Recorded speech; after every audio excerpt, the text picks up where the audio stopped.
Good morning, everybody. Let me adjust this screen here. It's a little bit dark for me, so I can see what I'm seeing. Good morning, everyone. Waiting for a few more people to join. This is my morning live that I will upload to YouTube as NiftyKnotz Talk. Every morning, Monday through Friday, I go through a tutorial, like a project, where I can show you how to freehand something or make something without having to actually have a pattern. Because there are some things that are simple and basic that you can do without actually having a pattern. So, some of the things that we've done so far, until some of the other people join. Well, I will tell you, today we're working on a Bolero. So I have a piece of it done here.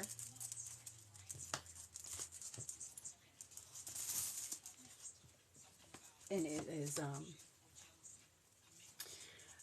a Bolero is like a shrug, like a sweater that just has sleeves and a back. So this would be the back that we started on. It's made like a long scarf, and this fits around your back. And then about halfway down your arm, you start working in rounds to make your sleeves. So you just have the piece across your back, and then you have your sleeves. And that's what they call a Bolero or a shrug. So that's what we're working on today.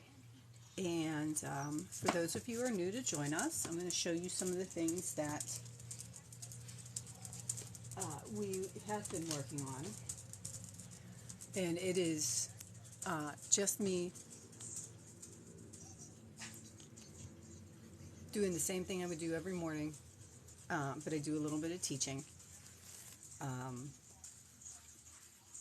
In the evenings I come back on, sometimes in the afternoons I come back on, and I just sit in crochet projects that I've been working on that I want to finish up, like my granny square bags. So I have a couple more squares to do because somebody had asked me to make a couple extra squares with that bag, so I'm going to do that. I have one more to finish up. Hi, Shirley. And then I have yarn that I picked up yesterday, so I'm going to start a new project. But let me show you some of the things that we have worked on in the past, so you can get an idea of what I do in the mornings. And I know my camera's going to shake here. I'm looking for my little doll. Not really sure where I put it. One of the things that we did were basic amigurumi and basic puppets. A lot of people seem to be intimidated by toys and puppets and plushies, and some people love them. So for those of you that are a little bit intimidated by them, I have, here's my little doll. I have on my website and the tutorials that I upload during the mornings, a basic, it's a little bit hard to see, I wore gray today because I'm working with colors, just a basic amigurumi doll. So you can see he's just a basic, looks like a little gingerbread man. But from that basic doll, and this is why a lot of people complain about stealing patterns, because pretty much everything you start with when you do amigurumi is going to be something basic. It's going to be a circle that goes into different size circles, that goes into, like my grandson knows how to, taught himself how to, well, I taught my grandson how to crochet, but he just kind of ran with it. Good morning. Okay, this Mama Crochets. I don't think I know your name.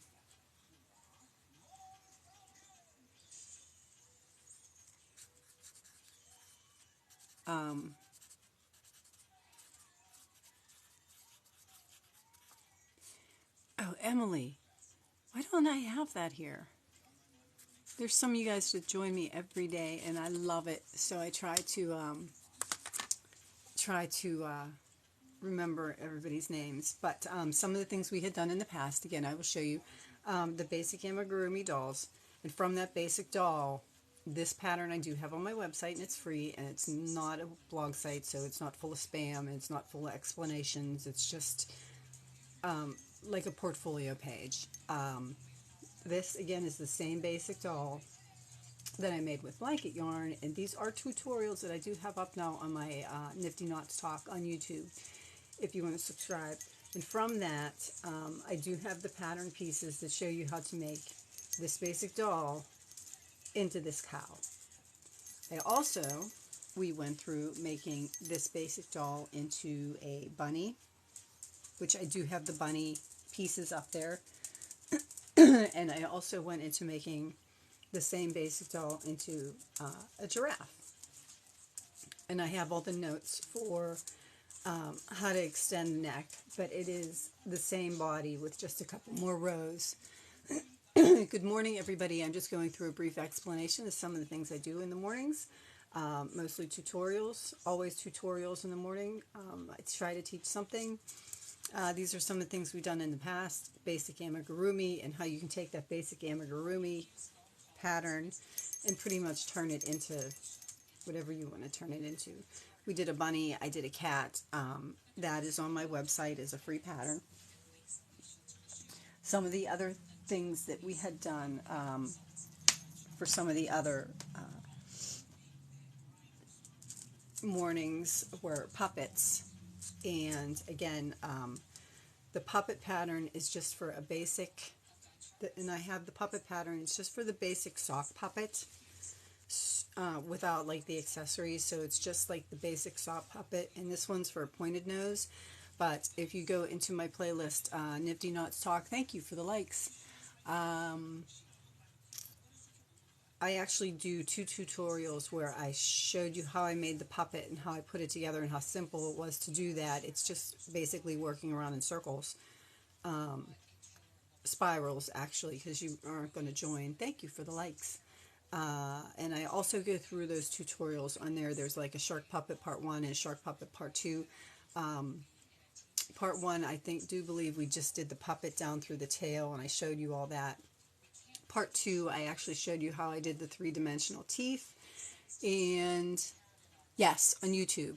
Everything I do in the mornings, I then go in and upload to YouTube so that it's there by usually late afternoon, because it takes a little bit of time.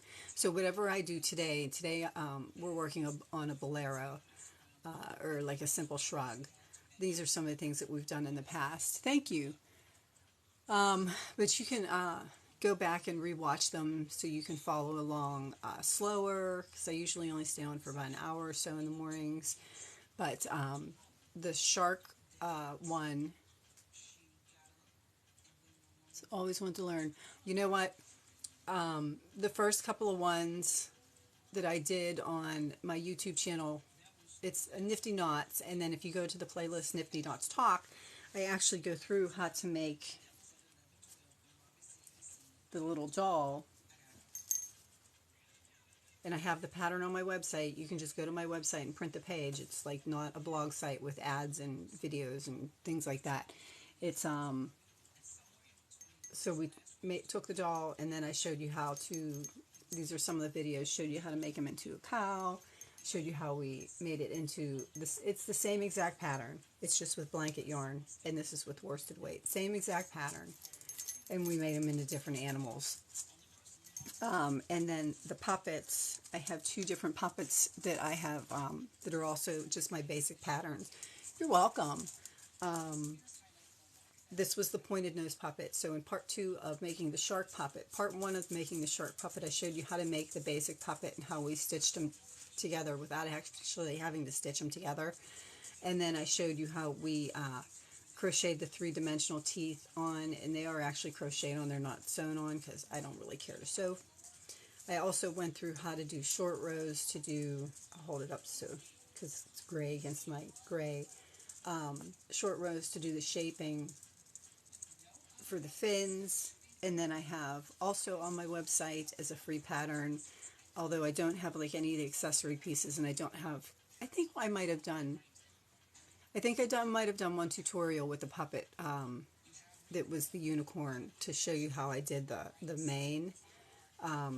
but I do have a basic rounded nose, and it's just the basic rounded nose puppet.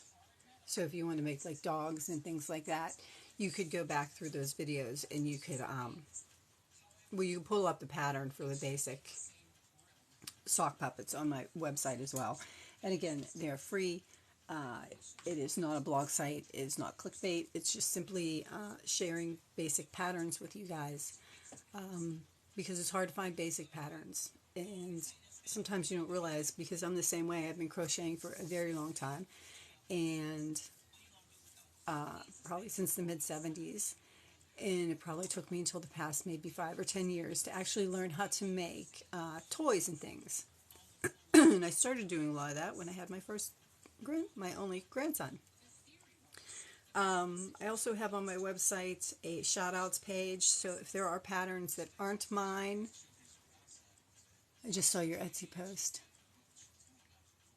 I'm not sure which Etsy post, Liz, because I have a couple things posted. Oh, probably the shark puppet we were just talking about.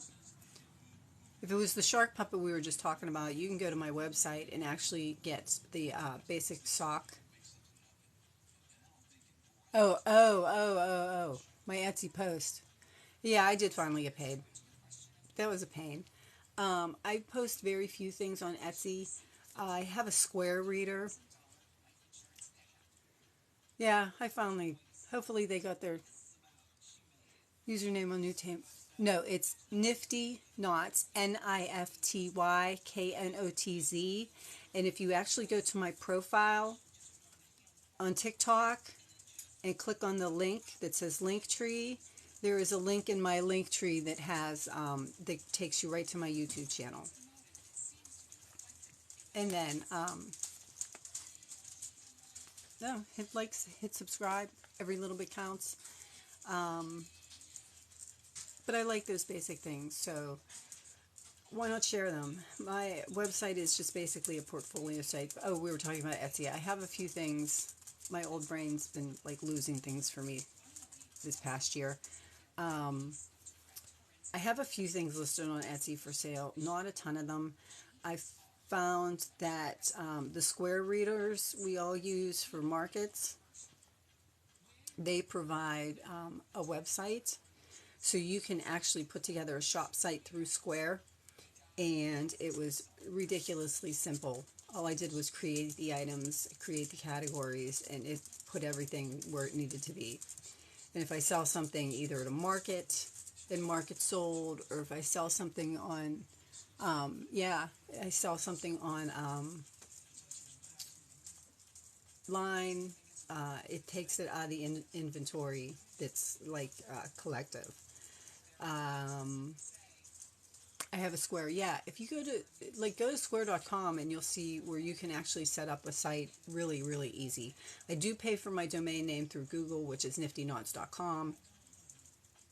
That is my personal website, and my Square site is, I think, like NiftyKnotz.com/Square site or something like that. But anyway, it is through Square. It's not just something where you're just paying me. You are going through Square. You are going through a third party. So things are a little bit more secure. Etsy has a feature on their webpage that says Sync with Square, which you can sync your Square shop to your Etsy shop. I don't recommend that, because I tried to do it a couple of times, and I had like all my nice pictures, and when I synced it, it took all my nice pictures out of my Square and just put up like this blurry thumbnail that Etsy provided. And I wasn't real happy with that, so I don't have my stuff tied into Square through Etsy. But that is something you can do. So, and the inventory will do the same thing. If something sells on Etsy, the inventory comes out of your Square inventory. But again, I don't like that, because it like just totally like crashed my website and made it look like crap. And I had to go back and like put all my pictures back in, and I wasn't real happy with that, because I have quite a few things on my web shop. So those are some of the things that we do. And today we're going to work on the Bolero. Thank you. And oh, you're more than welcome. YouTube username. I do believe it's NiftyKnotz, NiftyKnotz. All is one word. You should be able to search it that way. If you can't search it that way and it doesn't come up, although it should come up, you can go to my link tree in my TikTok bio, and there is a link that takes you directly to it. And I do upload some of the shorts that I do here on TikTok, and then I take my morning videos where I actually try to do some sort of tutorial, and I upload them as like a podcast, NiftyKnotz Talk, TOK, like TikTok, because I'm doing them live on TikTok, if you ever wanted to go back and watch them. But yeah, we're going to get started on this Bolero, or finished on this Bolero. At least I'm going to try to at least do one side. I might have to move my camera backwards a little bit. But you can see so far, for a Bolero, it is basically just a big long scarf, and you would stitch up the sides. So it's a big long scarf. If you held your scarf all the way out to the end of your arm, you would then pull these together and you would stitch up the sleeves and then leave the back open so that you could just slide. It's kind of like sleeves with just a back on it. I am pretty much to the point here where, and I'll show you the yarn that I'm using. I'm pretty much to the point here where I want to do my sleeves. And when I start my Boleros, I like to start in the center and work my way out, because all the yarns are a little bit different. So depending on what yarn, what size hook you're using, or, you know, stuff like that. Great. I was trying to frog that row and it just got...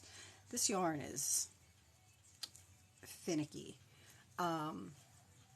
It is Lion Brand's Landscapes, and the colorway I'm working with is Boardwalk Promenade. What is that awesome colorful yarn on your website logo? That is, actually, when it first came out, I got like a Darn Good Yarn subscription. Darn Good Yarn subscription, and it was like you got a ball of yarn a month, and I figured at the time it was only $10 for a month, and I thought, well, I'll do that. Well, what they send you, it's all recycled silk, so I really like it. But they send you a ball this big, and this ball is 50 grams and 150 yards, or 137 meters, which really isn't big enough to do anything with at all. Like I can't even make like a nice size scarf with it. So I just started collecting my balls of recycled silk, and they are really pretty. So I just started collecting my balls of recycled silk, and then when I gather enough of one size, like they have this that's sport weight, they have some, I have a bag over here somewhere. So the only reason I kept my subscription is because they doubled the price, and I thought, well, that's absurd.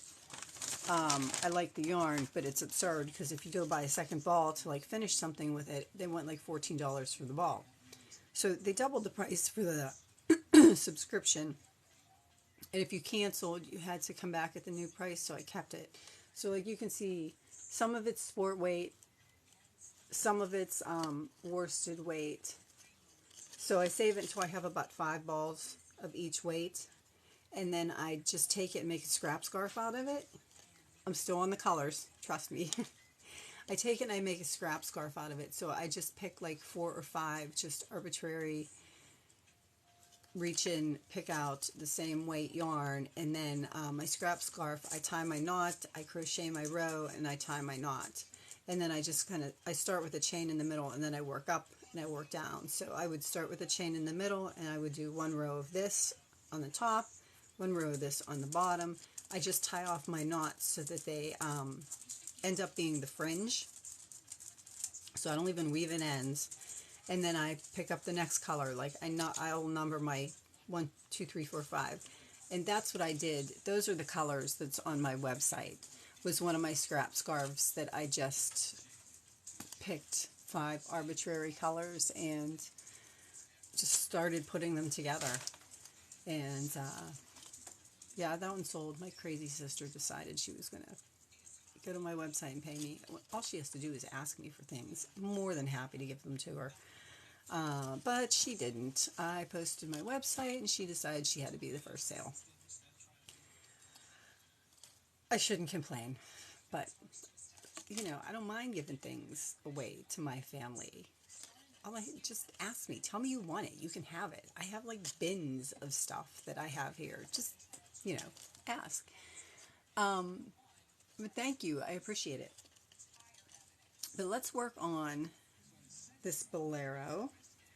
I think because I know I'll regret this because every time I like go crazy and lose some weight, I catch of the day bag, having problems with the color we use. I've used anything. The variegated yarns, I didn't mind. It made them stripy looking, and I didn't really care for it. The speckled yarns, or like the print yarns. I think this is a print yarn. The print yarns from like Hobby Lobby. This is another one. They made nice bags. The solid colors make nice bags. I just wasn't real happy with like the regular variegated or striping yarns. But I just use regular worsted weight for those. And I do use regular worsted weight acrylic yarn for a lot of things like my granny square bags because it's something that's easily washed and dried. You really don't have to be picky with how you care for it, and you can use it. So back to this Bolero. I started in the center. I'm going to move my camera back a little bit, so I'm sorry if I'll try to hold it steady just so you can see a little bit more of what I'm doing here.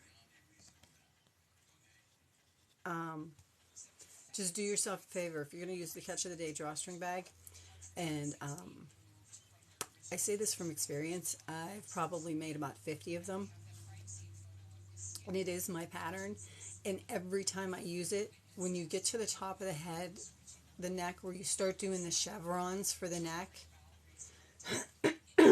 do yourself a favor. I have like a stack of bobby pins here. It's plain bobby pins because I can use a lot of them. And I put my stitch marker in the first stitch of the chevron and in the last stitch of that row for the chevrons, because working the chevrons in a round is, it was a little bit tricky. And it was a little bit tricky to write, and I went through quite a different ways to write them. But if you're doing the Catch of the Day one, when you get to the chevrons, definitely mark the first and last stitch of your row, and then when you start doing the points in the like the crest and the valley of the chevrons, put a stitch marker in every crest, put a stitch marker in every valley, so you know your top points. The counts do work out, but I have to do it every single time. Every single time I do one, I make one, those chevrons in the round just get to me. So I found that if I use that many stitch markers, I can keep my count a little bit better, and I'm a lot less frustrated, because I can't tell you how many times I've ripped it out and thought to myself, this has to be wrong. I have to have written this wrong. And as soon as I put my stitch markers in and start counting that way, I realized that no, it's right. So if you're going to make that pattern, please. And I say that in the pattern, but I don't think people believe, not that you don't believe me, but people think, oh, I can do the count, I can do the math, I can do the whatever. Well, I can too, but for some reason, those chevrons in the round, the first few rows just, I have to write it. Okay, so back to the Bolero. I think I was using the size 5 hook. I start my Bolero in the center. So this would be the center of your back where you would have it. And a Bolero is just like a basic shrug, which would be, and I'll show you, this would be backwards. So I would take my basic from the center, and the reason I work from the center out to to the end of my sleeve is so that if I want to do something funky or decorative with it, I can write it down and then I can do the exact same thing on the other side. Keep a notebook, you know, count how many rows you do before you start your sleeve. Write it down. Trust me, you'll be happy. I do not have a pattern for this. This is just something that we started yesterday. A lot of what I do in the mornings is just like a free-handed tutorial. And a Bolero is like ridiculously easy. What I've done for this is just, I couldn't even tell you how many chained. I would have to go back through my video, or I would have to count. This is just, it was multiples of 3 plus 1. So this is a treble crochet, chain 2, skip 2, treble crochet, chain 2, skip 2, treble crochet, chain 2, skip 2, all the way to the end where you treble crochet in the end, chain 4 for your treble, chain 2 for your skip 2, and then start all over again. Treble, chain 2, skip 2, treble, chain 2, skip 2, treble, chain 2, skip 2. That makes it, yeah, that makes it, yeah, the tutorials, if you go to my YouTube, if you go to my profile and you go to my YouTube link, everything that I do in the morning to teach, I put down for the afternoon, and then I pick it up again in the next day. But when I'm done with the live, I usually stay until around 11 o'clock or so. When I'm done with the live and the tutorial, I upload them to YouTube under the playlist or podcast or whatever you want to call it, NiftyKnotz Talk. And they are all, it all has labels there. Like yesterday's was Bolero or Simple Shrug Part 1. Today's will be Part 2. And in the description, like today's, like yesterday's description, I have to go in and edit. It would say explaining the basic shape and principles of the garment, and today would be working on the sleeves, which is what we're going to do. So I'm going to work on the sleeves, and then tomorrow I will go back and I will start from the center and work my other sleeve. But so far, this is what I have. And this is the piece that'll go across your back. And I'm not going to turn my back to you. I want you to be able to see me. This is the piece that will go across your back. So when you get about midpoint, maybe a little bit less, you want a few inches. You want a few inches from your armpit, from your shoulder. And once you get to that point, you can actually take this piece and start working in rounds. So I am to that point where I want to start working in rounds. And I'm actually going to take a stitch marker, and I am going to always make these a little bit too big. I'm going to take out one more row.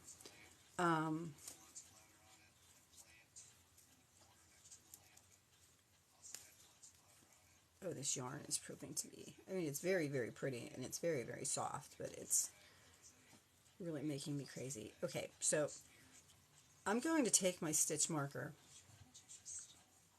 and I showed you already, this is the center.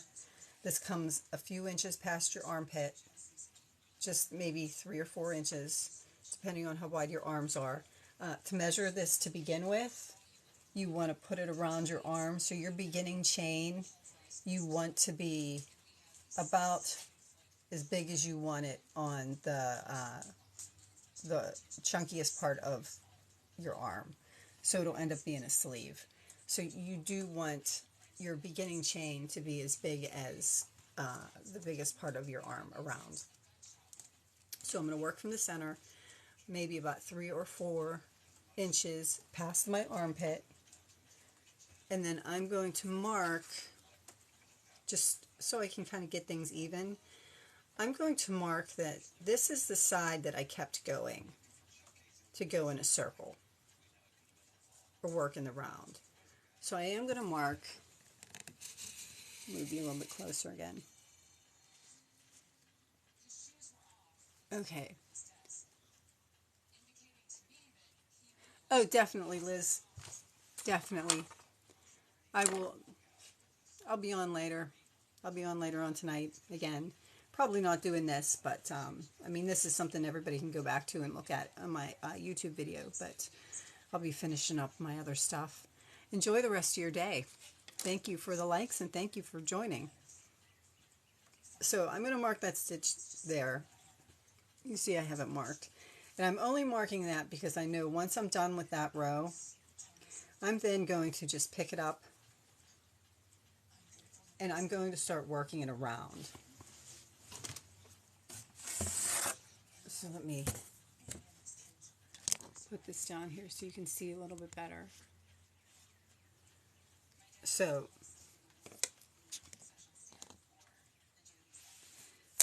this is the end of the row that I'm going to start my rounds with.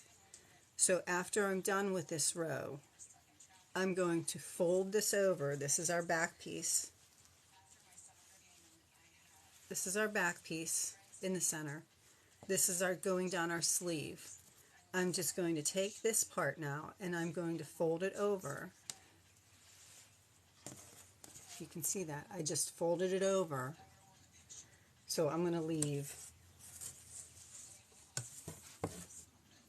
I'm going to leave this portion of it open.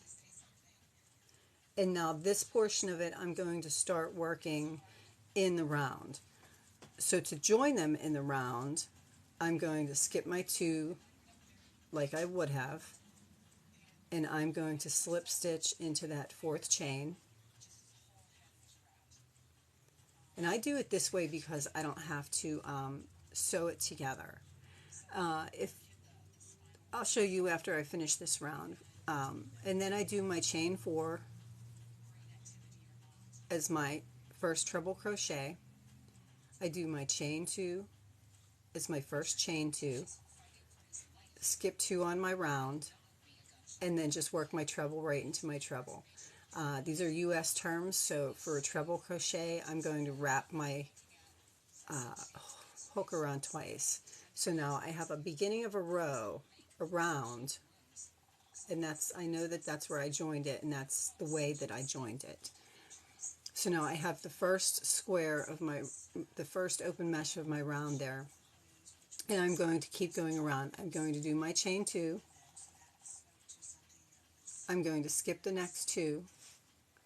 I'm going to wrap twice for a treble crochet. I'm going to insert my hook, pull through once, pull it through 2 loops, pull it through 2 loops, pull it through 2 loops. So it's like a double crochet, only it's just extended up. So again, I'm going to do my chain 2, skip the 2 chains, wrap it twice, pull it through 1, pull through the stitch, pull through 2 loops, pull through 2 loops, pull it through 2 loops. And that's what gives me that mesh. And you can see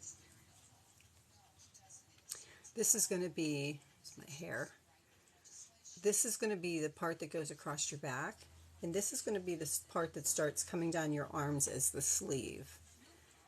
And once we get like through the first half of it, you'll see exactly how it is. Now there is another way that you could make this without having to work in rounds and without having to worry about measurements. And I do actually have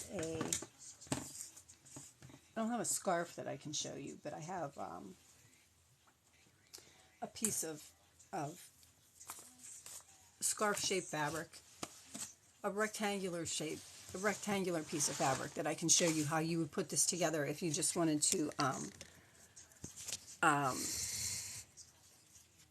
make it. You can make it, measure your arm, and after you've measured your arm and you know how many chains you want and how big you want it to be, you would then work the length of your,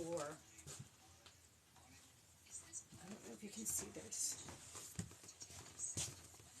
I'll move it back even just a little bit further. You would then take it and, a Bolero is one of the easiest things to make, and you can use any stitch whatsoever. So you would take, and this is probably about, you would take your scarf, so you would make like your whole scarf, You would make your whole scarf, any stitch you want. Any stitch you want is really going to work. But if you're using a directional stitch like a shell, I do suggest working from the center, and you can still do this with the scarf and the sewing method. I do suggest working from the center out to the end of your arm, and then starting from the center and working out to the end of the arm. And then once you have your whole scarf, what I'm doing is in rounds. I'm showing you how you would put it together if you just did like the whole scarf. So once you have your whole scarf, you would then take it and put it around your I'm going to show you how like the construction would be. You would put it around your back, because the back piece is really the only piece that's going to end. Remember, you're crocheting, so the weave in your stitches is going to make things a little bit looser than this fabric is here. So once you have your back piece and you know where your center is, right? Got your back piece, you know where your center is. You're going to take your scarf. I have to pull this because it's not quite long enough. So you want your piece to be almost to your wrist, or however long you want your sleeves to be. You're then going to take this piece and you're going to start from the bottom where your wrist is, and you're just going to sew it up. So you're just going to sew this up. And this is why you have to have it as long as, your initial chain as long as the fattest part of your arm there. Because then what you end up with is you end up with almost like the back part of a sweater and a sleeve. Does that make sense? So you would take it and you would fold it in half, and you would just start stitching up. You would start stitching up the one side. Again, this is just a piece of fabric that I'm showing you when I'm just the basic construction, so that for the most part, yeah, I need to have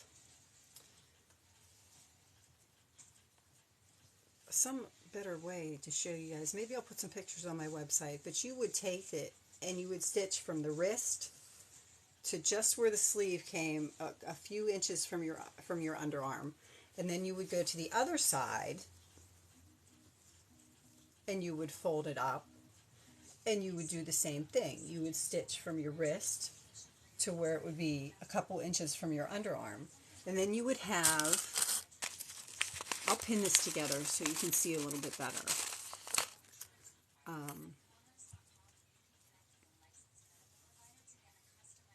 It'll end up being short sleeved here, but that's okay. You'll get the gist of it. I'm just, you can see my messy drawer there. I'm just taking it and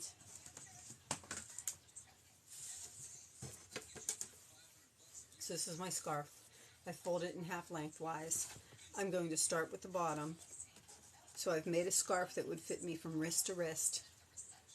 And then I start from the wrist end.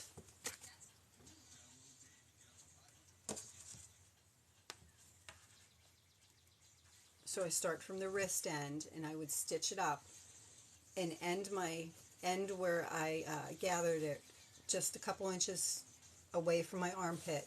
And then I would go to the other side, still folded in half lengthwise. So I got this side stitched. I'm going to pull it through and I'm going to take this side and I'm going to do the same thing. I'm going to stitch it up this way. Once it's together, you'll see. So I'm going to stitch from the wrist point. And again, this is just the fabric. I'm going to show you how we're going to put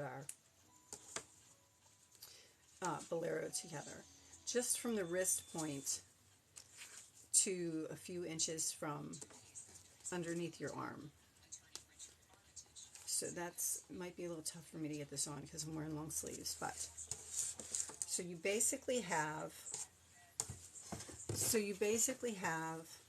a scarf that you folded in half lengthwise that you have now stitched together the two ends of it. This part of it is open. This part of it's open. The two end parts are stitched shut, like sleeves. And then when you put it on,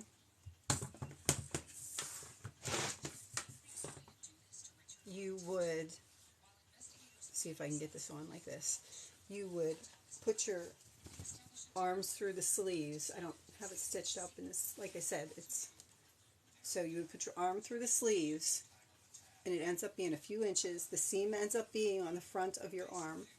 The seam ends up being on the inside of your arm, so the front of your garment almost. So then the back part of it wraps around, and you see where the other side's stitched up. Oh, this is such a small piece. I might have to do it this way. So you have two sleeves. It's a little bit tight. It's a little bit small, but it's the basic gist of it. So you would have two sleeves. Would have worked better if I had a sleeveless shirt on. Okay, so essentially you would have your two sleeves, and you would just have this part, and this is why you leave the couple of inches under your underarms to for the length, and this is why they call it a shrug, because it just goes over your shoulders to like shrug. So you would have the open piece in the back, and just the two arms in the side.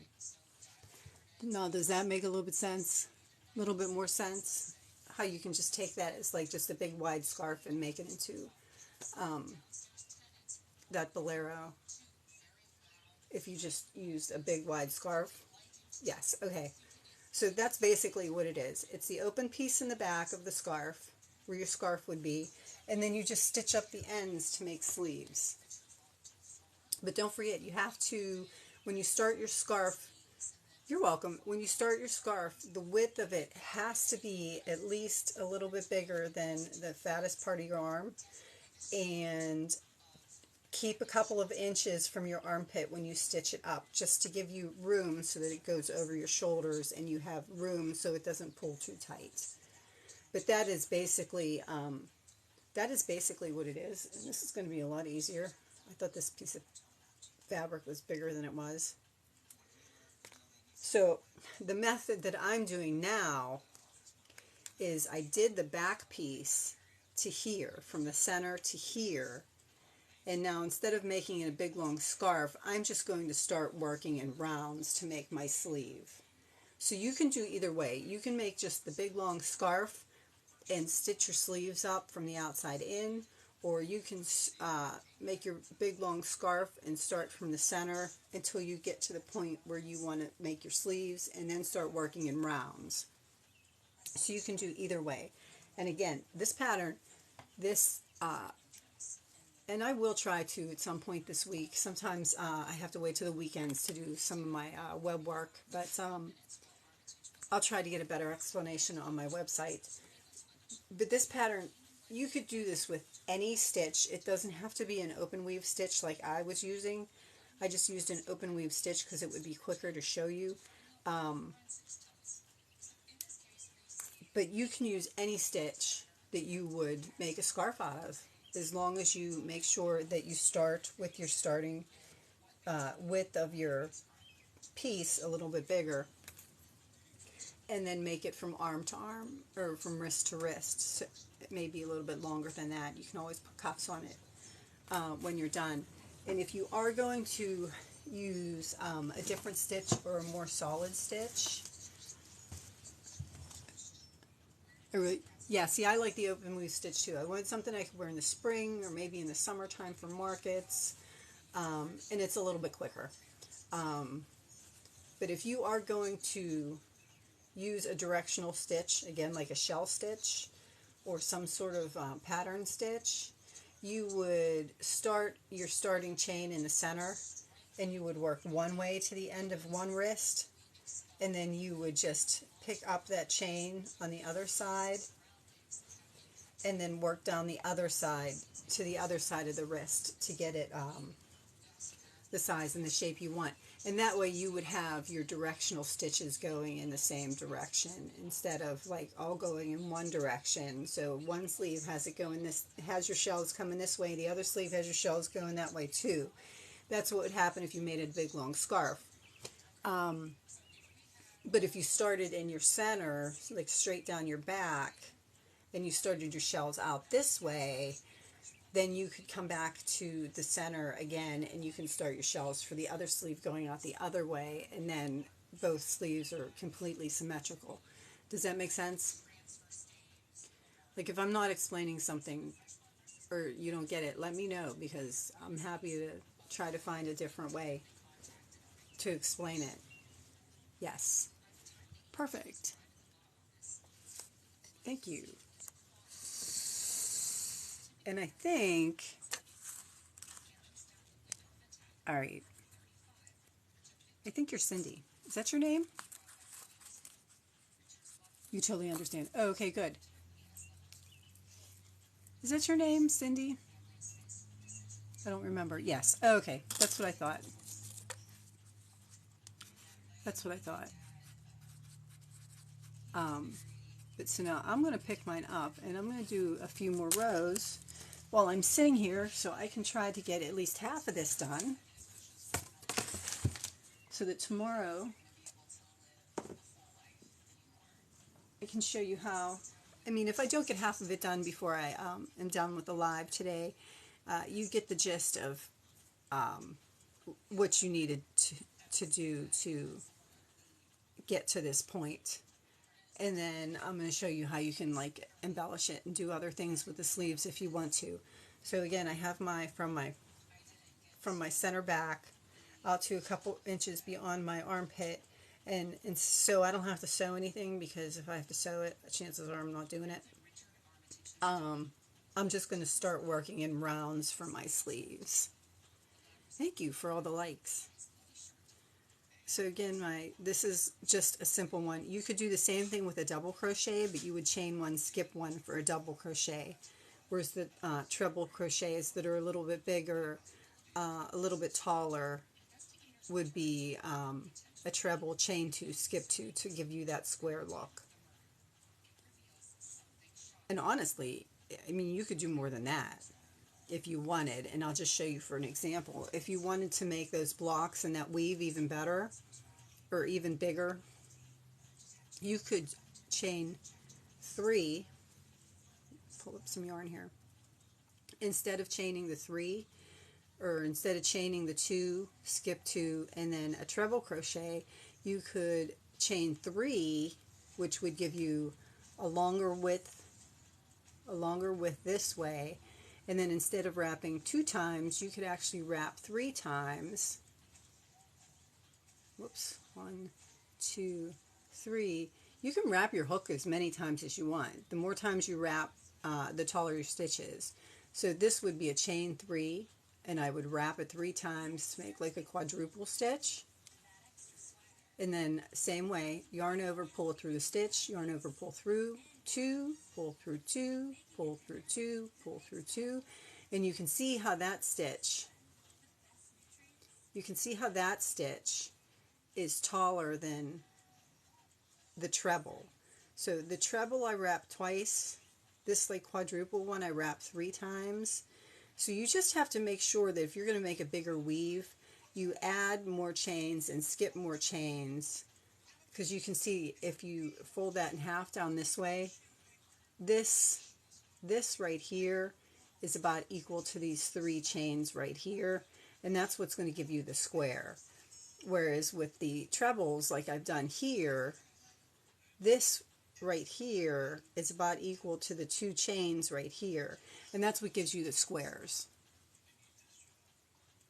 But I'm going to keep going with I'm going to take that quadruple out there, and I'm just going to keep doing my chain 2 and treble until I get around a few rows, so that you can kind of slip this on and see the sleeves. And this is like the perfect weather for one of these, because the air still has a little bit of a bite to it, but it's nice and warm, like you can actually open the windows, which is fantastic. Makes sense. Yeah. I mean, it's, people think you just kind of have to do things the way you read them. You don't. You can be a little bit creative with it. Like I said, if you wanted this weave bigger, you just add more chains up here to compensate for the height. You can wrap this. You can wrap this 1, 2, 3, 4, 5. You can see I have that wrapped 5 times, and this is. Let me do. So if I'm going to wrap it 5 times, I would do 1, 2, 3, 4, 5.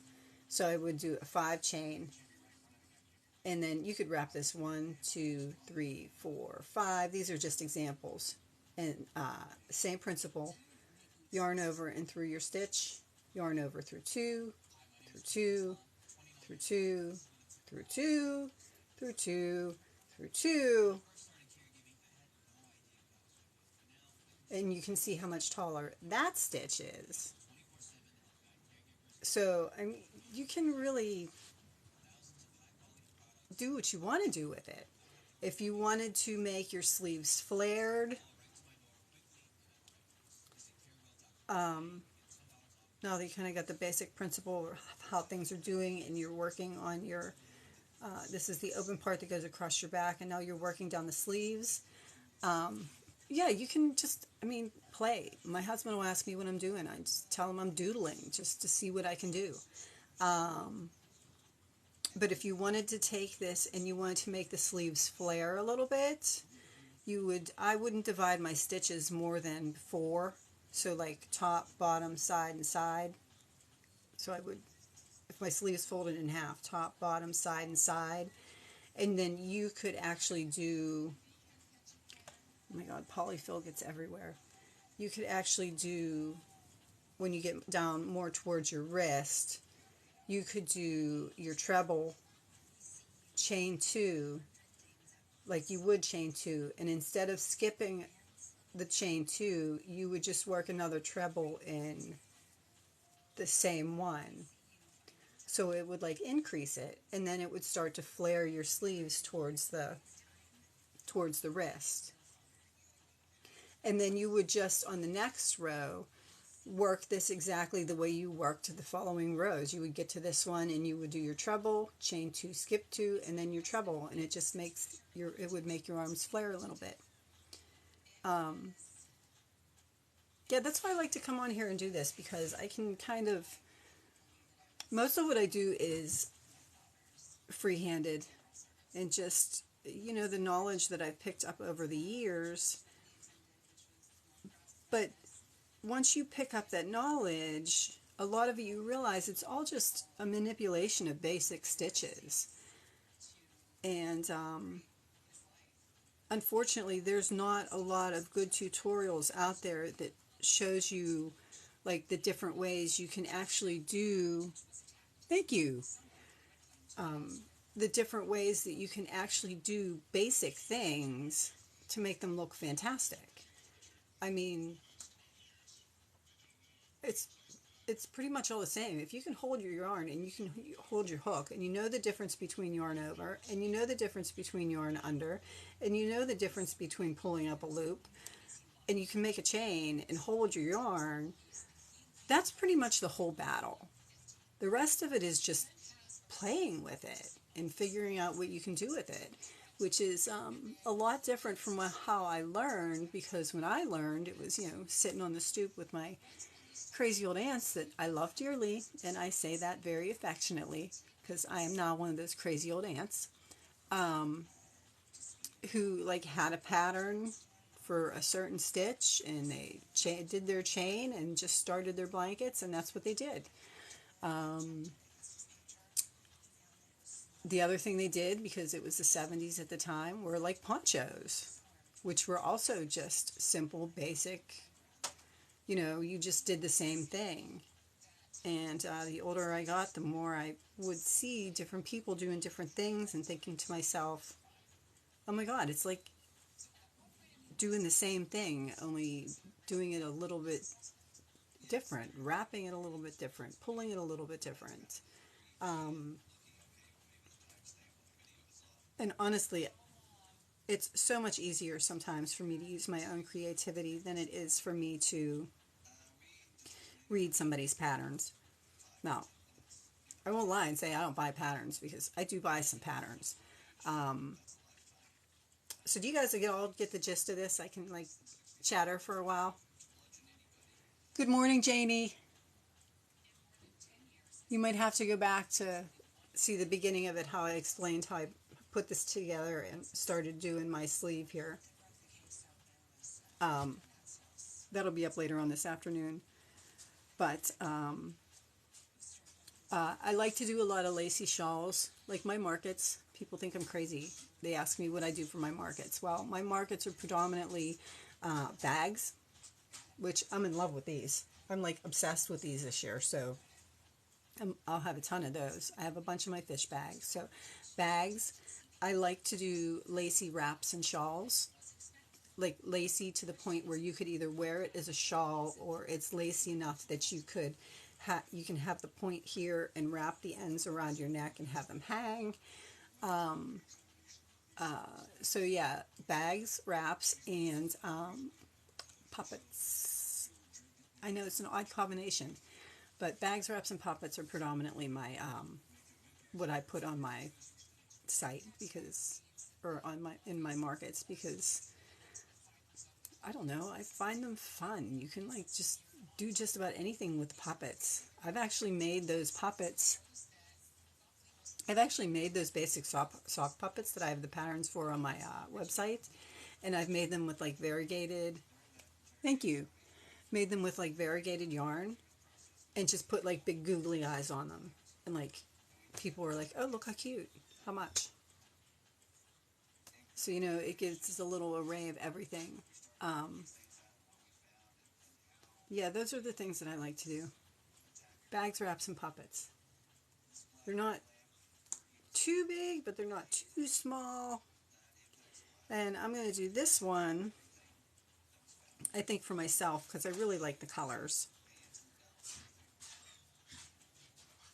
The colors just kind of made me happy when I looked at them. My sister sent me these 2 skeins of yarn.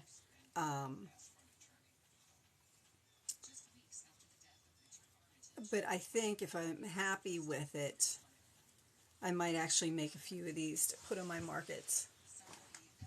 I usually only do maybe one market. If anybody needs me to re-explain anything, thank you. If anybody wants me to re-explain anything a little bit differently, just jump in and ask. I don't mind at all. Other than that, I'm just going to chatter. But I usually only do one market a year. And I do that market a year because, see, now I've got to the center of where I've joined that first round. So if you can see that, I got to the center of where I joined that first round back here. So I'm going to just chain my 2,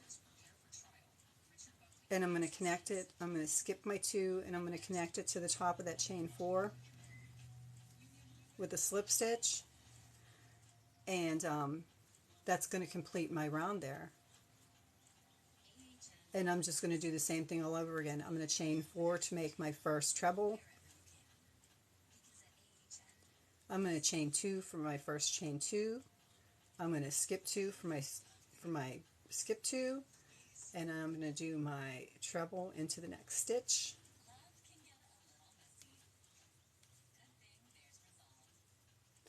And I have started the next round.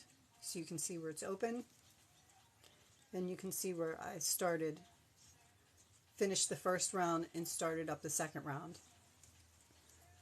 So I don't have to sew them together. Because after I sat and I looked at this yarn, I thought to myself, oh, these are like such pretty colors, but, and you may find this may be one reason, just like one reason you want to start from the inside and work out, even if you're going to sew a seam. This can be one reason why you want to work in rounds for your sleeves instead of working your whole scarf and then stitching it. Because I thought to myself, I have all these pretty colors, and they all kind of make like this stripy look, and they look really nice. But then if I sew it together, you're going to see the seam down there with a totally different color. Like, I'm not going to really be able to match those colors. I mean, you could do different things. You could put like fringe on it so it looks like it's supposed to be that way, but I just kind of wanted it to be plain. I just kind of wanted it to be, you know, the back and the sleeves. So you can see how that's coming together. So this would be center. This would be the center of your back, and you can see how your sleeves are coming together.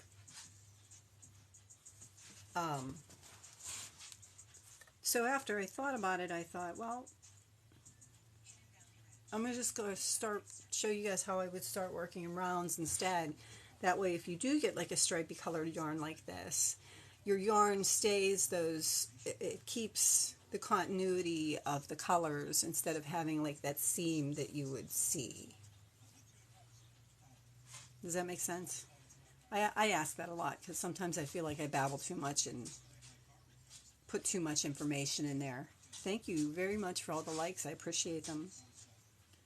But same thing, I'm just going to keep working this round and keep working around my rounds.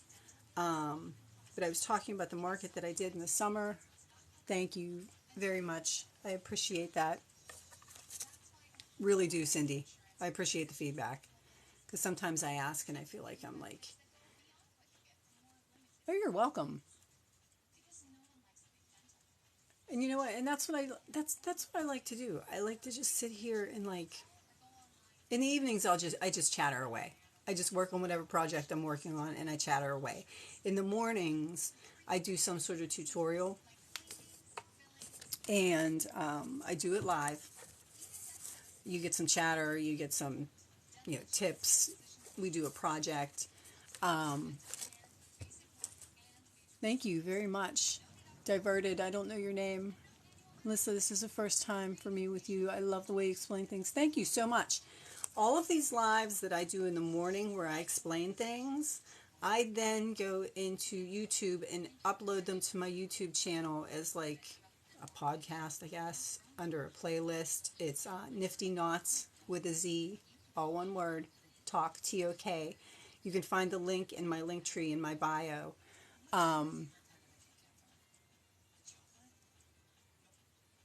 Thanks.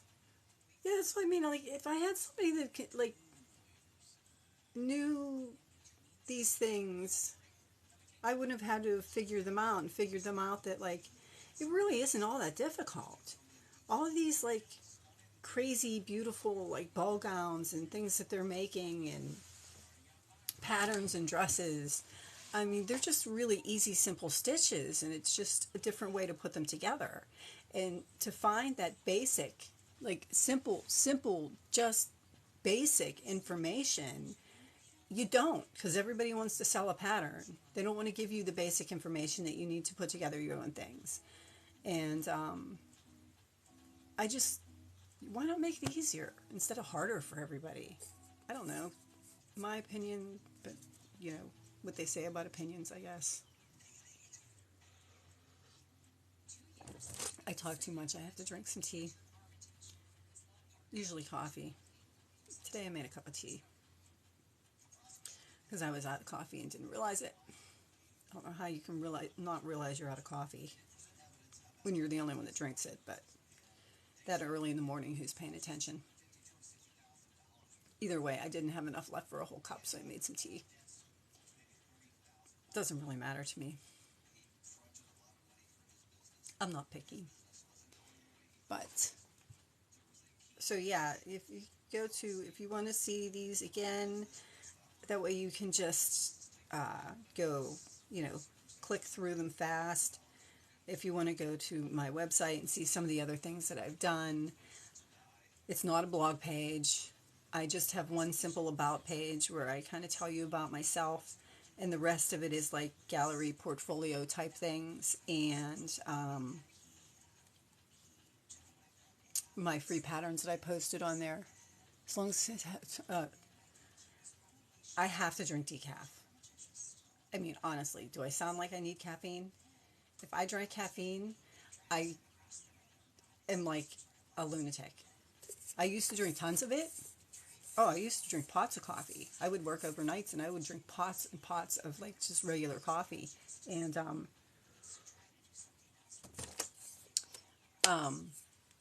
I got, yeah, really.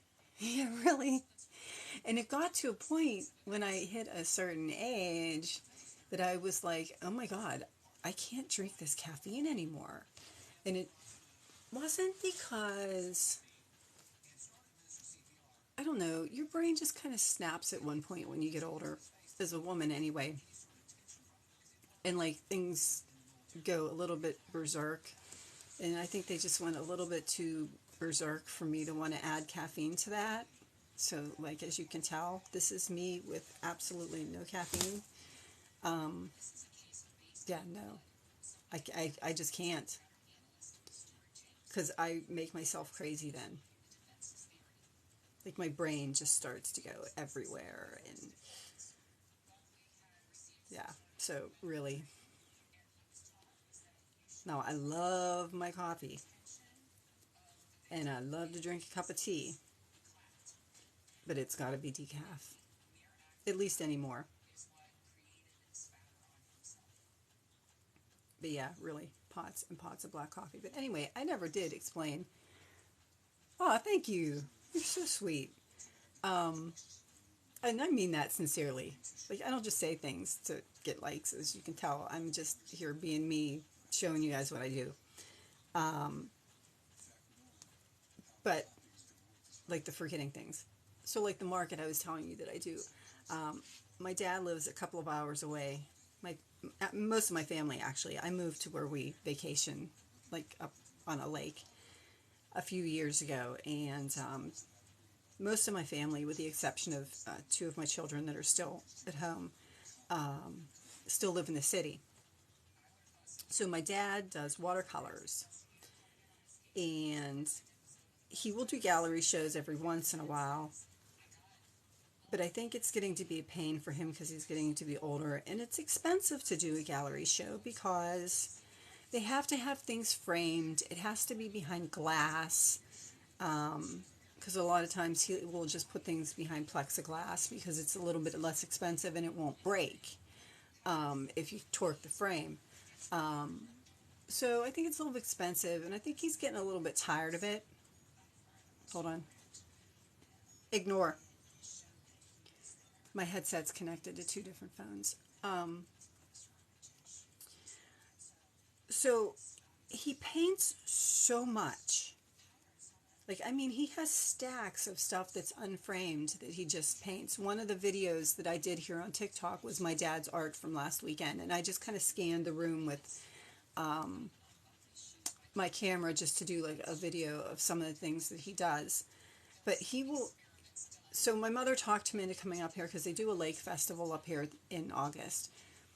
So she said the two of you ought to get together because my husband was begging me, like, you got to get rid of some of this stuff. You just keep crocheting and you have nobody to give it to. And, you know, and I like to do things like this and, you know, play with things. So they tend to be bigger things than I can really donate, other than like if somebody wanted to raffle something. And I make so much of it.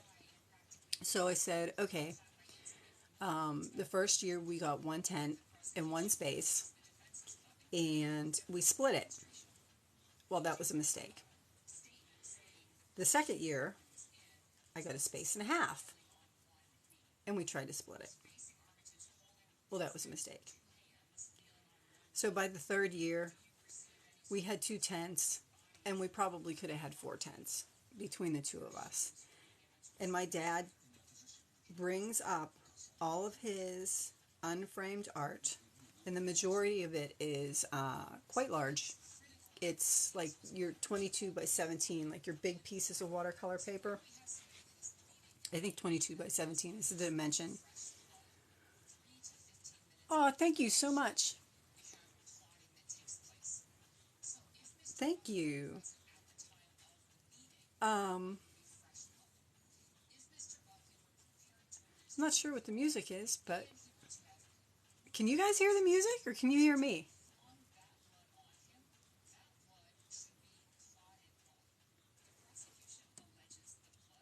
Okay, Cindy or Janie, can you guys hear me or can you hear the music or can you hear like, you can hear me? Okay. Just hearing me. Okay. I don't know. For some reason, Katy Perry started playing in my headset too. I don't know why. Um, okay. You hear both. Huh. I wonder how that happened. Oh, well, if you guys don't care, I'm just going to leave it on for the next like 15 minutes unless something obnoxious comes on. Because if for some reason this is my daughter's playlist, it might get a little bit not what we want to listen to. Okay, so this is, I've done the first round here. You can see where it's split. And I've done one round, and now I'm going to finish and join the second row. And I'm just going to do my chain two and slip stitch to the first stitch.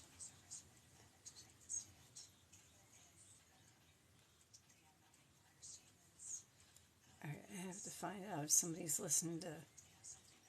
And then chain my four, chain my two for my skip two, and just keep going around. Did I wrap that enough? Yeah. Oh no, I wrapped it as a double. I'm going to wrap it as a treble. So I'm just going to keep doing that until I get the sleeve as long as I want it. So far, that sleeve is probably not quite down to my elbow. So I will just keep working on this and chattering away. If you guys have questions, ask. I have really no idea why the music is playing. I really don't. I have no idea.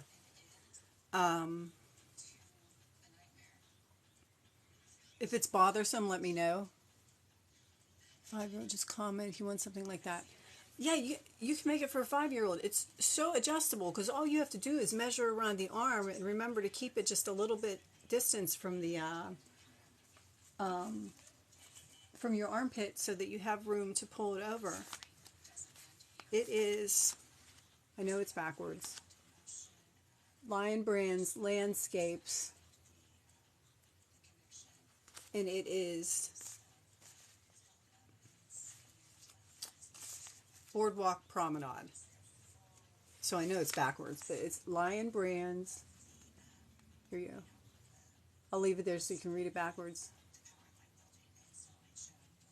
So it's Lion Brand's Landscape, and it's Boardwalk Promenade. You're welcome.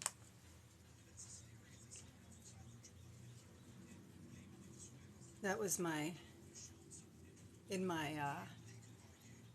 had surgery in January, and my sister sent me a care package, and this yarn was in it. So I've been looking at it going, what do I want to do with it? And I was looking at some of the tutorials and just kind of scrolling. I just kind of scroll through pictures to get ideas. Pinterest is like one of my favorite places to get ideas. Like you can Google and then you can look through the images and that's one thing, but like Pinterest has just tons and tons of ideas. So I do use my Pinterest for just ideas. But back to the craft fairs. So my dad brings all his stacks and stacks of art. See, I tend to get lost sometimes, but that's okay. I hope it's okay with you guys. He brings stacks and stacks of art, and he just lays all of his unframed art on a couple of tables. He does bring some gallery pieces that he has framed and put together already. He brings some of those, and he does sell some of those. But he has like hundreds of like unframed pieces. Some of them you get a 2-for-1 because he'll have painted something on the back of it. It's funny, and people will come to his booth and just stand at those tables for hours just flipping through art, and they will walk away with stacks of it. And he does really well. So I think he's getting tired of the gallery scene. I know my mother is because my dad doesn't drive anymore, so my mother has to do all the driving. So I think like the outdoor summertime events because she has an SUV, so it's really, she can fit stacks of paper, and they take, you know, the first couple months they come up for the summer. Their summertime property is actually right across the street from my permanent residence, so I can see when she pulls up and go over and help. But they'll spend the summer bringing up all of his art, all of his pieces, all of his framed stuff. And then a lot of it he actually just stores here from year to year if it's stuff that he's not really interested. Craft fairs are a lot of work. The only reason we really do this one is because, like, it's a 2-day festival and they patrol the park. So everybody, all of the vendors usually show up Friday night and they set up their tents and they set up their stuff.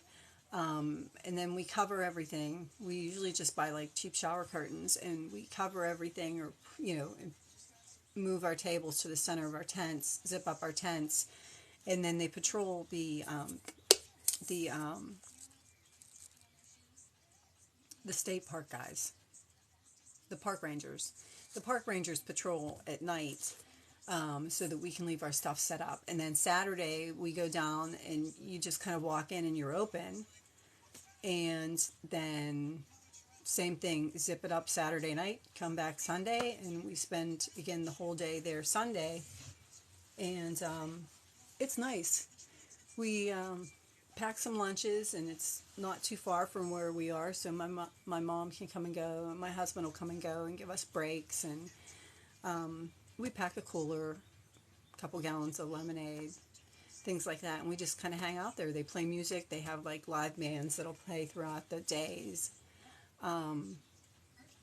They have like boat rides if people wanted to take boat rides. They have a couple pontoon boats that they'll take in and out. So it's like a big deal around here. So it's not too much of a pain.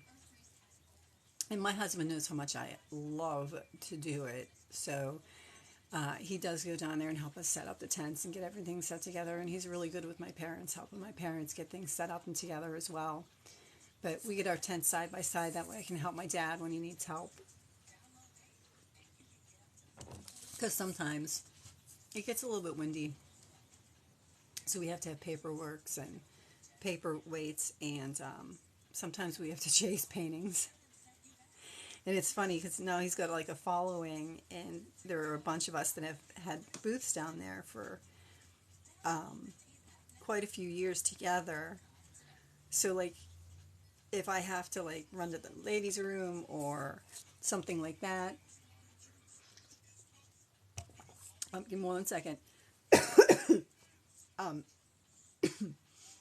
Some of the other vendors will come over and help him as well. Do I have a pattern for that?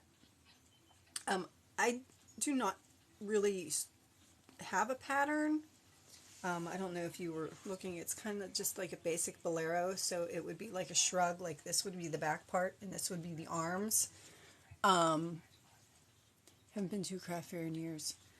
Yeah, I don't usually go to them. But I do this one because my mom begged me to do it with my dad because he would need help. So I do that one with him. But as far as a pattern for this goes, I do not have a pattern per se. What I do during the mornings is more of like a free-handed tutorial of how you can do like basic things to make it into some of the pretty things that you see. So these are just basic stitches. The painting.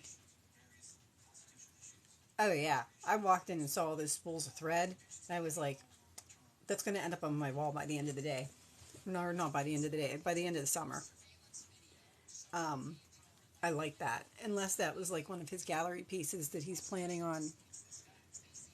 The Bolero is looking beautiful. Thank you very much. But back to the lady that asked the question, do I have a pattern? No. I usually come in on here on the mornings for about an hour and a half. Well, 2 + 1. It depends. If you wanted to do a double crochet, double crochet and chain 1 and double crochet to make the block smaller, then yes, it would be multiples of 2 plus 1. I used for this one just to make it a little bit bigger of a weave so I could wear it like even when it gets a little bit warmer. So I'm using a treble crochet here and a chain 2, so it's actually multiples of 3 plus 1. Is that Was that what you were looking for? And then the measurement to start it, like I said, all these tutorials I do in the morning, I upload to my YouTube channel, which you can find in my oh good, you can find in my link tree in my bio. So if you want to follow along, or if you want to scroll to different parts of it to just see different parts that I did, but the Bolero is basically a long scarf with the two ends stitched up, and I like to start in the middle. And I did some of the explaining. Um, yeah, just go to my profile. I have a link in my link tree that'll take you right to it. It's NiftyKnotz, NiftyKnotz, all one word. And then the playlist that I put the tutorials in is NiftyKnotz, again, all one word, talk, T-O-K, like TikTok, because these are my TikTok lives that I upload. But yeah, I do different tutorials on just kind of how to take basic things and to make them into like these pretty things that they do. And it's really simple, but a lot of times people are more, and I'm just as guilty. There are some patterns that I have that I would much rather sell my pattern than do a tutorial, but I do have some of my patterns that I did tutorials on instead, or as well as, I'm going to start losing my voice and coughing because I chatter so much.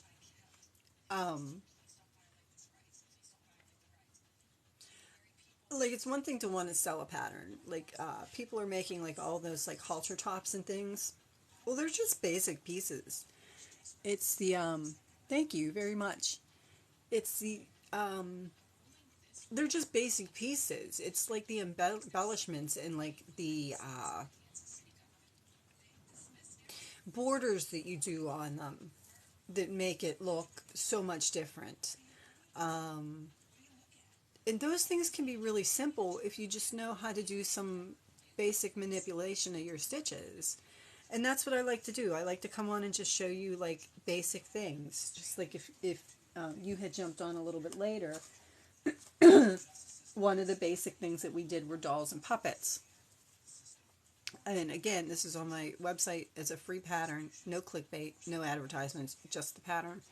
But I showed you how you can do like a basic amigurumi doll, and this is the doll that I use.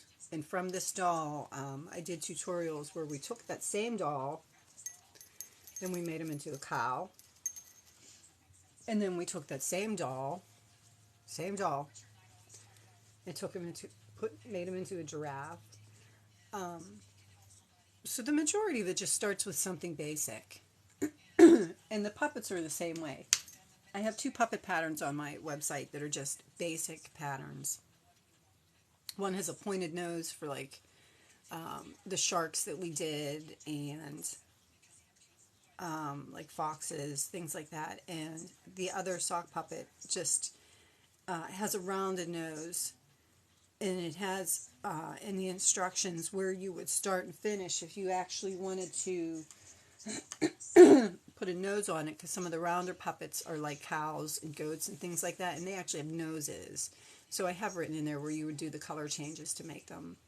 I think one of the tutorials that I did that are now uploaded to YouTube was how I made the fringe around my unicorns.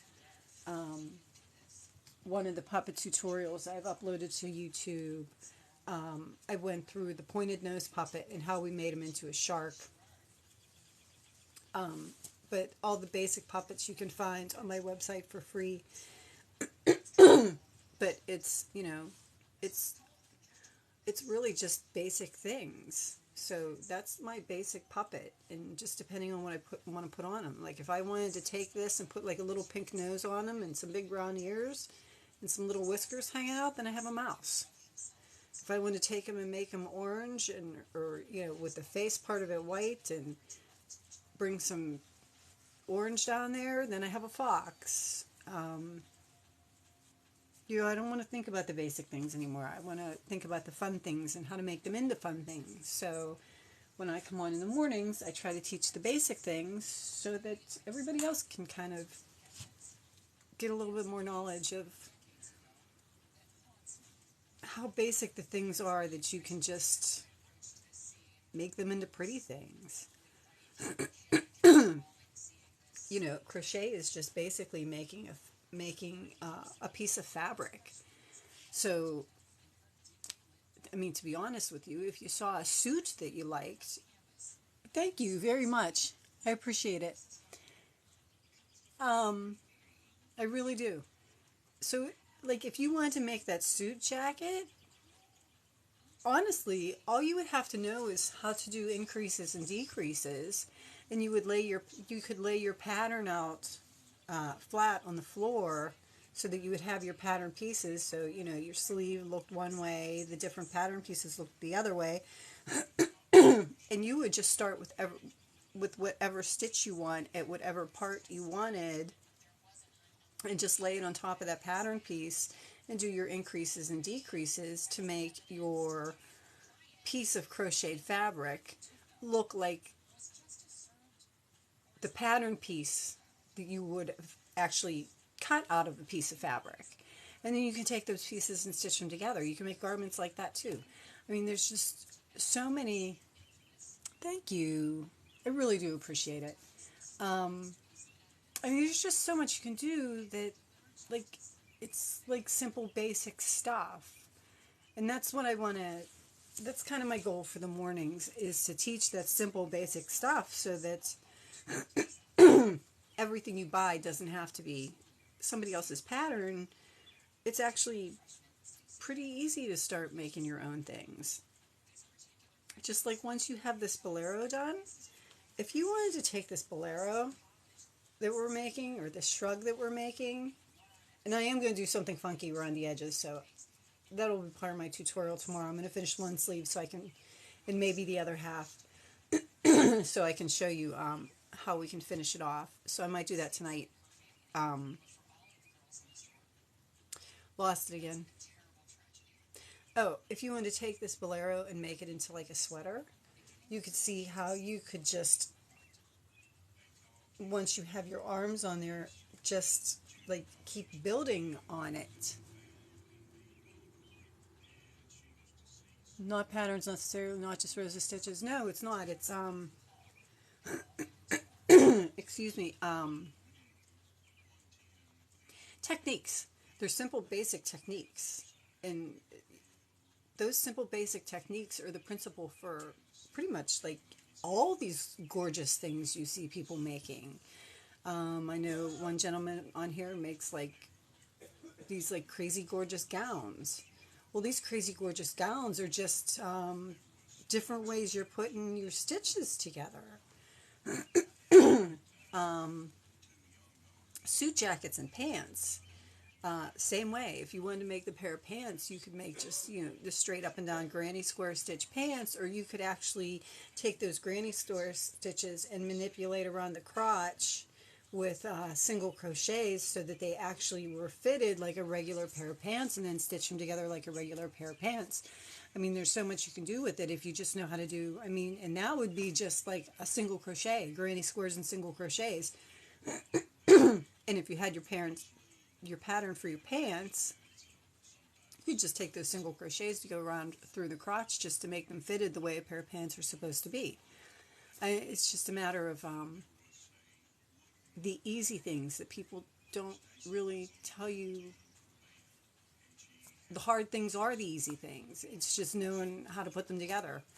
So that's why I jump on here, and that's why I try to do it. And again, if you guys weren't around, because I'm about done here, because I will lose my voice because I sit here and chatter pretty much of the whole hour and a half that I do. I do want to say thank you so much for everybody that joined me today. Thank you so much for all the likes that I got. Thank you so much for all the kind compliments. I do appreciate them. if you want to watch any of the tutorials that I do in the mornings, if you want to watch any of the tutorials I've done in the mornings, or if you see a part of it and you want to go and you think, oh, I wish I had seen the beginning of it,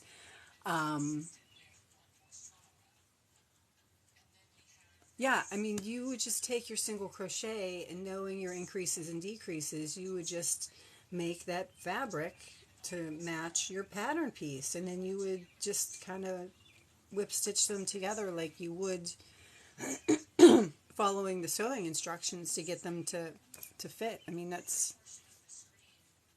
whichever way you want your stitches to go. Like if you were making pants and your pants are like long ways, if you wanted your stitches to go horizontal, or if you were making a suit coat or sweater part and you wanted the stitches to go this way, you would start this way with your pattern to make it the same shape, or you could go this way to make the pattern the same shape. And you just like add your increases and decreases where your pattern shape changes. That's my husband who runs the Lake Fest. Let me just get back to him real quick.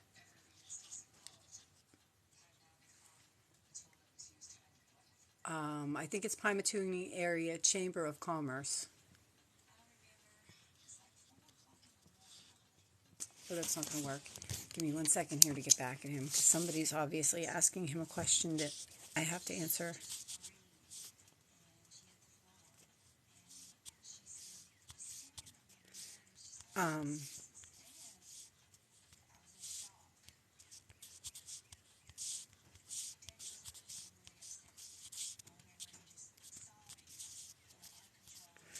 Okay, sorry about that, guys. I am really sorry. Oh, Cindy, have an awesome day. I'll be back later on tonight, but I do have to take a break. But yeah, if you ever want to go back, just hit on my profile, go into my link tree, and you can find the link to my YouTube channels. Thank you so much. And you can find my YouTube channel there. Hit the subscribe button. My husband always, after I'm done, my husband will always say, you got to ask people to like and subscribe. Well, I don't have to, but like and subscribe. There's my due diligence. So when he watches the video, he's a good girl. Or just come and jump in and join me. Like I said, in the mornings around 9:45, I try to, that's Eastern time in the United States, I try to hop on and do some sort of tutorial that I then upload to YouTube. So you can go back and watch it if you want. In the afternoons and the evenings, if I'm going to sit and crochet and work on a project, it's usually just general chatter and not really teaching. It's just kind of hang out with a little group that you guys have been joining me that I appreciate. But before I can't talk at all, I will say thank you for joining me. And I will either chat with some of you guys later or I'll chat with some of you guys tomorrow. Thank you very much. I appreciate the audience.